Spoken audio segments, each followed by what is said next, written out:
One thing I love about Colorado's setup here on the Poacher Ranch is that it is massive. You know, even though there's other hunters in camp, I never even seen anybody. There's over 20,000 acres to hunt. This week we're hunting elk down in New Mexico with Colorado Buck and his outfit, Rocky Top Outfitters. I think you guys better stick around and see what happens. Live on the edge, 'cause brother, win or lose, it's all in what you do with the chance you're given. Yeah, through the wind and rain, you feel your heart pounding. You got one shot, what you got? Tell me what's it gonna be? You gotta make the most of this opportunity. If others fail, make sure you succeed on the edge. The Edge is sponsored by Seek Thermal, Prime Archery, Cabela's, Hornady, Vortex, High Mountain Seasonings, Browning, G5 Outdoors, Stealth Cam, Grizz Targets, Hawk, Jimbo's Archery, Driving Force, The Enforcer, Plano Field Locker, On the Money, and Outdoor Edge, makers of the sharpest, strongest replacement blade knives.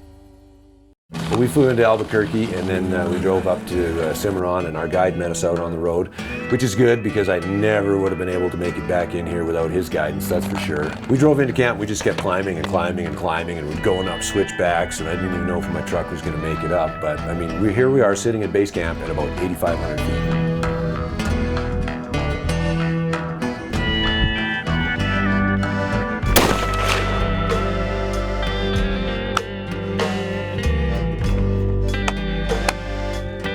Let's go as light as possible. Got it. I'll carry waters and knives and everything Got you it. need. Yeah, because we're quite used to walking, whatever, 8-10 miles in the morning and then same thing at night, so. Okay. It's a beautiful morning here in New Mexico. It's clear and crisp and cold. Sun's starting to come over the peak there.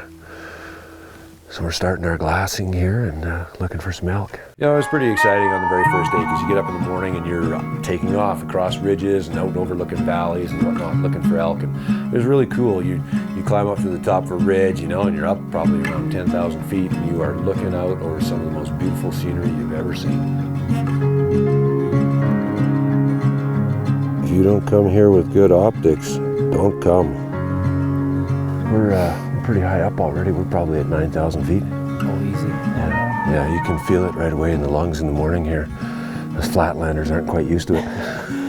But Well, we're only going to go higher, so yeah, well, that's be good. prepared. Yeah, it's really dry right now, eh? It's really dry. Yeah, it's real dry. We need to find some water. Yeah. We'll find our animals. That'll be the key. All right, let's do it. Let's do it. So this is one of the better areas in New Mexico. This is the Poacher Ranch that Colorado Buck is running his outfit off of. And on the other side of the fence here, Ted Turner's on what ranch? It's a Vermejo Ranch. Vermejo Ranch. If you guys watch enough TV, you'll see that there's a lot of bulls coming off of that ranch and this ranch. So when you're looking for a good spot, this is it.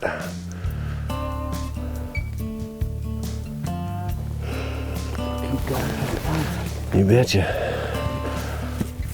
We started covering a lot of ground on the ranch, and it didn't take long for us to realize that, you know, there really weren't a lot of elk here for this week, or at least it didn't appear to be. It was very, very cold and very, very dry. And so in the past week, or it'd probably been about 10 days since somebody'd been up here, and the elk had moved. And you know what? We knew right away that we had our work cut out for us. When we started finding sign, it was on the north slopes where it was holding some snow. I'm sure they were getting their water from the snow. No tracks yet. No, I haven't cut a fresh one. No. Let's just keep covering the ground until we find something. Okay. Let's roll right down this ridge here and head back towards the vehicle and drive up into some higher country. Okay, sounds good. Let's do it. I wasn't here on the bow hunt. Oh, you can tell they were They were here. hammered here. Yeah. Why would they move though? Water probably? Probably. Well, my guide Travis had taken us on quite a long walk, and we were checking out a bunch of canyons and draws. And he's getting a little frustrated. He's like, where's the elk? Where's the elk? You know, and because he's quite used to having probably 1,000 head cruising through this ranch at any given time. And we weren't seeing anything, even though there was, you know, lots of old sign all over the place. And we're kind of, you know, making our way back to the truck, kind of, you know, let's go and find another spot. And we'd probably walked, I don't know, probably 5-6 miles already. Oh, I better check this ridge. And he's like, oh man, there's elk right there.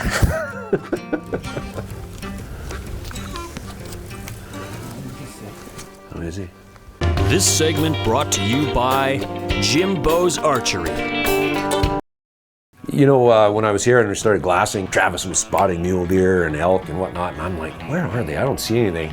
And it took me a long time to realize that my depth perception was way off. I was looking out across a mile or sometimes a mile and a half, and you know, you just don't see that back home in Alberta. Like, I was looking for big things because elk are big, you know? And then when I finally did spot my first elk, it was like this big, and I'm like, oh, I got it. That's what I'm looking for. I'm actually looking a mile and a half away. See straight through there, that dead tree with the white patch on it? Yeah. Right to the left of it, you can see his black neck with you. See him? Yep. Travis was right on him right away. He got the sticks out and he's like, oh yeah, that one's a 6. And he's like, are you ready? And I was kind of farting around with my bipod and I wasn't really ready. And I was kind of looking at him with the binos, you know. So I'm checking out the elk and I'm like looking, and they kind of sauntered off into the pine trees. And you know, I wasn't really too worried about it because I thought, well, we're in New Mexico. There's millions of them. We got up early in the morning. We're gonna head over to an area where we'd seen some sign, and we crest this one ridge, and sure enough, we spot a bedded bull across the valley. In the yellow drainage.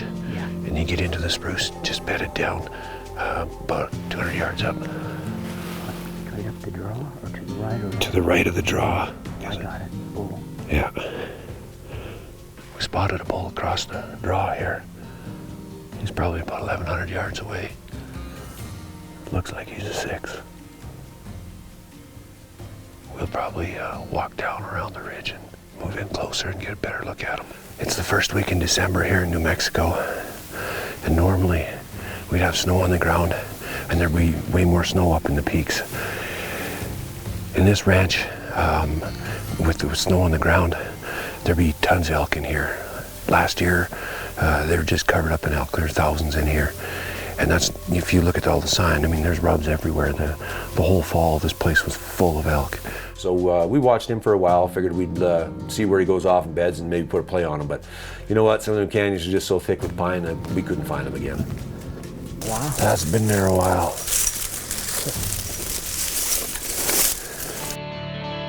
The one thing about this country is every ridge and every time you walk around a bowl, it exposes a new area for you to look and glass. And when the elk aren't being vocal and the ground is super dry and hard and there's not very many tracks left behind, you got to really move around and use your binoculars and or spotting scope if you've brought it. Use it to your advantage. And if you don't have good glass, don't come on a hunt like this. No. We've been finding quite a bit of sign in a similar area, so we were heading back there for the evening. And you know what? We got in early and we sat down and figured we'd sit for about 700-800 yards away and watch, see where this bull come out and maybe make a play on him. So here we are, we're sitting, and all of a sudden the snow blew in, and we're like, this is just garbage, and we're out of here. We grabbed our stuff, we get out of here, and we're a little grumpy. We're heading back to camp. I couldn't get over the fact that everywhere we went, there's elk tracks, there's droppings everywhere we walk, there's trees getting rubbed, there's wallows.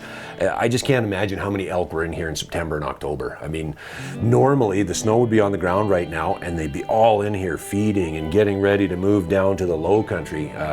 Normally there'd be probably at least 1,000 elk coming through here at this time of year. It was very, very cold, very, very dry, so I think a lot of them moved already. But looking at the sign, I mean, they're just covered up in elk here. And there's a great big shack that we're staying in here. I mean, we've got a huge kitchen, awesome living room, and we got a big screen TV. You know, even though we're way back in the mountains, I love the way Colorado's got everything set up here. I mean, there's a skinning area over there with a great big cooler to hang your meat in, keep everything ready for when you want to go home.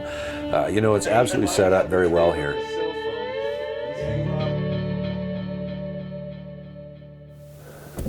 We woke up this morning to about 2 inches of snow. What a dramatic change of events. On the way back from the hunt last night, it was starting to move in on us. We saw a couple of bulls moving. So we're gonna see if we can get in on them. We've been hunting with our guide Travis, and having a great time, and things are going good. But on day 3, Colorado Buck had finished up all the business he needed to do, and he came out with us in the morning, and that was pretty cool. I was really looking forward to going out with him, and yeah, it was a pretty darn good luck charms. Probably 2 inches of fresh white stuff on the ground. This is pretty good snow camo. Yeah, almost as good. All right. They can run, but they can't hide now.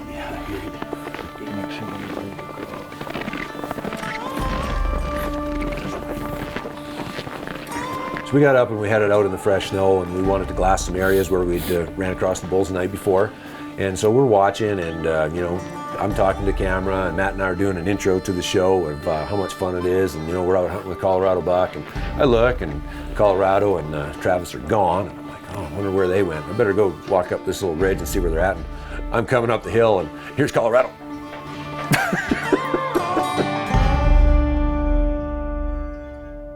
This segment brought to you by Seek Thermal.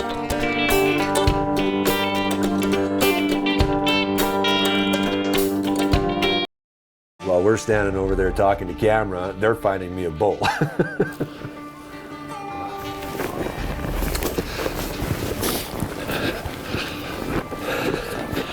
Really?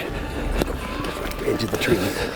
So we come running up there, and I'm coming over the crest of this hill in between the pine trees, and I look, and I'm like, oh man, this is a nice bull. And he's staring right at us. So I'm thinking, oh man, we got to get this done right away. I got him. Whistle at him. And the elk's starting to walk into the trees. Well, right away, Travis gave him the old Silky cow call, stopped him right there, and we hammered him.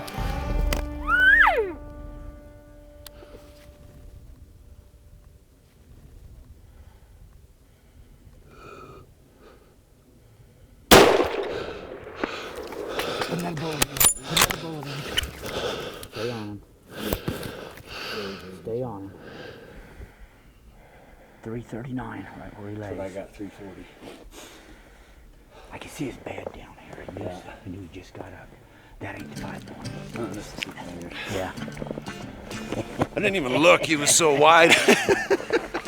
Congratulations. That's a good guy, ain't it, Salvo? Huh? Yep. I don't believe you. Matt and I are standing over there doing an intro to the show, and I'm like, well, they've been gone for a while. We better go over and see what's going on. I kept looking for it. Salvo's like, where are they? I said, I'm going to go I get come walking up the hill, caught him over here. The bolt made a pretty good wallop when it hit him. I'm using those 200 grain ELDXs from Hornady. I can't wait to see what it does. That's the first animal I've shot with them. It dropped him at 340 yards. Yeah, he didn't take but no more than a couple steps. Well, generally what we do on the second 10 minutes of the hunt is talk about it. Yeah. Now we can go have some tallywhacker whiskey. Tallywhacker whiskey, my God, that's some scary stuff, ain't it? Just the smell of it makes scared me. But it got rid of your sinus infection and got you sleeping. Gosh, I slept, yeah. I'm like, man, this is. I hurry up and drank it, just not because it tasted so bad, but I knew he was going to eat the bottom of the cup out. Getting it knocked back.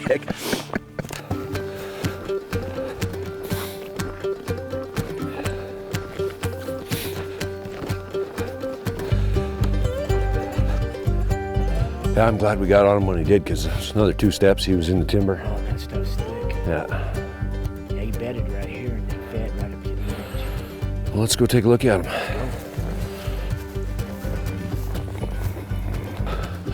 Yeah, is there a track split off over there? Oh yeah.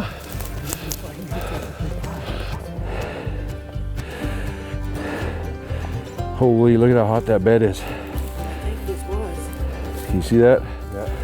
Yeah. And there's the elk. There's the snow. And there's his bed. Is there another track in here? I don't know, this might be one of his previous beds, but I can't find it. Oh, it's no. This is the hot bed. This bed is still at 60 degrees Fahrenheit. Oh, this is one he just He just got out of. You can take your Seek thermal and check the temperature of the bed and know how long it's been since the animal's been there. Not long. Not long, because he's right there.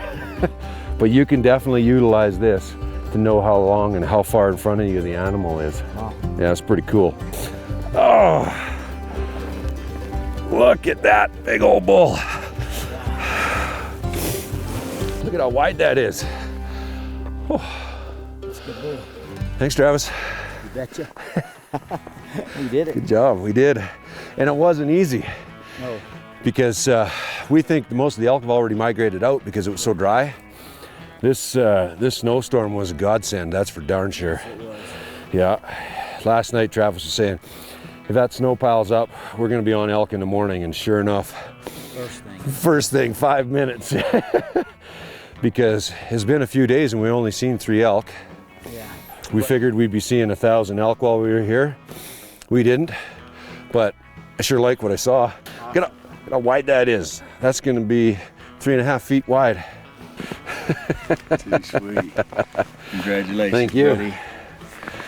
Well done. Sure good shot. Boy, he is old. He ain't got no... No, his teeth Probably wore this right teeth off. Here, pretty much blind. Yeah, big scar right on his forehead there. And his feet are wore right off. Like, those are just rounded right off. This bull has got to be what, probably 11, 12 years old? Yes, I'd say. And There's nothing left for teeth.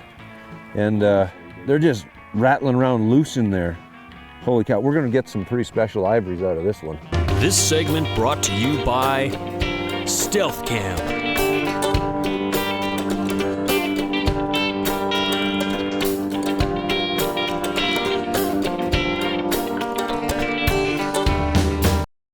Okay, what we're gonna do here right now is we're gonna do what's called the poacher's cut, right? Basically, we're gonna field dress an elk without gutting it, take the quarters off, take the meat off, and all you're gonna be left is with a carcass here in the field. And it's gonna happen fast, but you too can do this. Just pay attention. Travis, you got the hands of a surgeon. So where do you start, Colorado?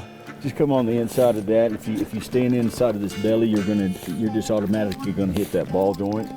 Once you get by it, it's anatomically, if you know where to go, you see where he's going around the back there, that hip bone comes back this way.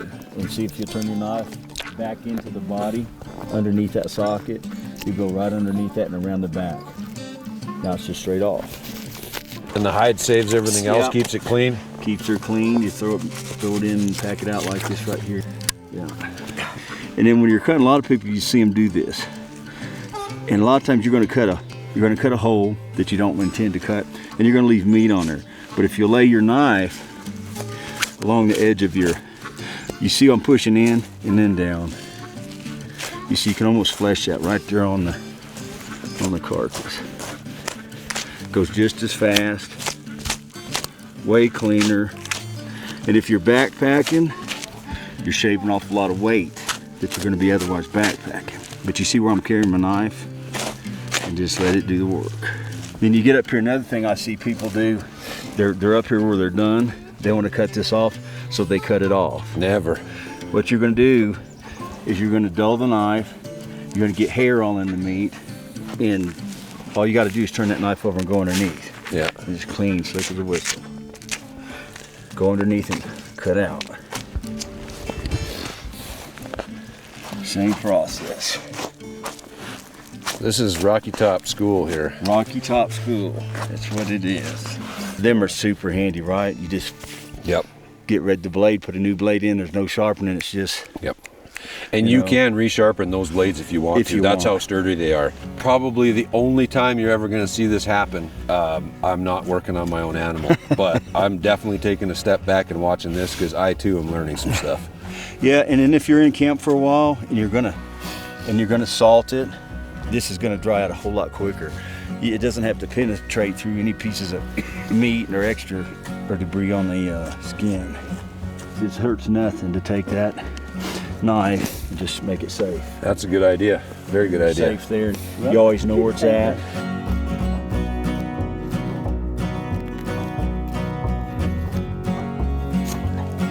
You can go in from the back and cut that on each side of that backbone and go in and get your tenders out without having to gut the animal. And it's pretty quick, pretty easy, a lot cleaner. And you don't take a chance of busting the gut or something and getting that in your meat. We're gonna cut into this and pull out that ELDX and see what kind of retention there was, because it looks like it went through the opposite shoulder there, busted some ribs. Oh, right there.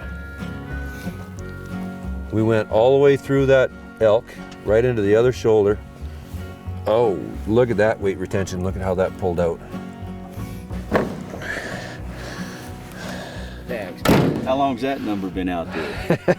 The answer is over 35 years. No kidding, that long. The Edge is sponsored by Seek Thermal, Prime Archery, Cabela's, Hornady, Vortex, High Mountain Seasonings, Browning, G5 Outdoors, Stealth Cam, Grizz Targets, Hawk, Jim Bowes Archery, Driving Force, The Enforcer, Plano Field Locker, On the Money, and Outdoor Edge, makers of the sharpest, strongest replacement blade knives. So I want to know the extra effort when you get a bull this big. It's not every day you find one like that. That damn giant, ain't it? I think I need a shooting chart. Well, you're gonna pack the horns out. That's the Well, I learned now that there's a deal on your phone that you can actually draw a picture and send it. you know. So I drew this picture of this bull, and it was a dandy. Just a 5 point. I didn't want him to get too excited.